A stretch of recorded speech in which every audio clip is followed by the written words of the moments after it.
Have you made a firm final decision whether or not to vote on impeachment of President Trump this week?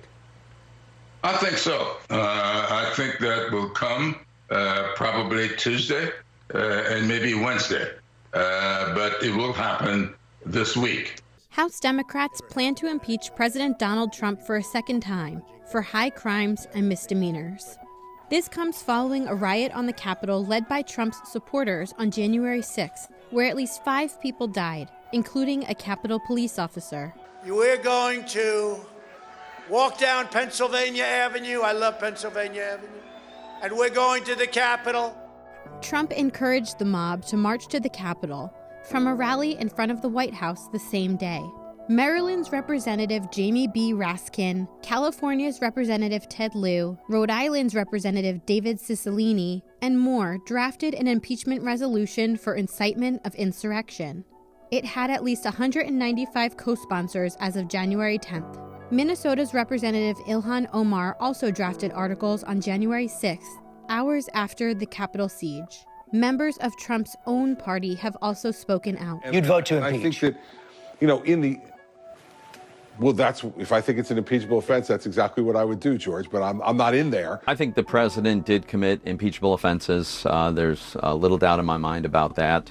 I don't know as a practical matter that it is actually even possible to do an impeachment in the handful of days that are left. Alaska's Senator Lisa Murkowski was the first Senate Republican to call for President Trump to resign, but has not weighed in on impeachment just yet. Democrats are planning to move quickly. Trump's last day in office is January 20th. And although House Speaker Nancy Pelosi has called for his resignation, she has not formally called for impeachment. If the Vice President and the Cabinet do not act, the Congress may be prepared to move forward with impeachment. There are a few details of how it will work. Democrats plan to bring the articles of impeachment to the House floor on January 11th.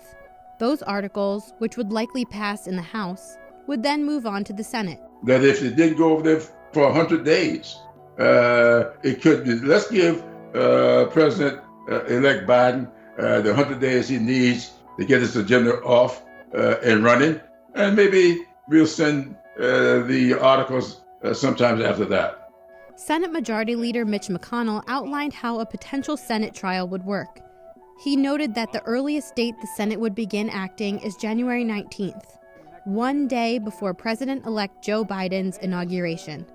Some might ask, why impeach Trump a second time, just as he is set to leave the White House? We tell voters all the time that your vote is your voice.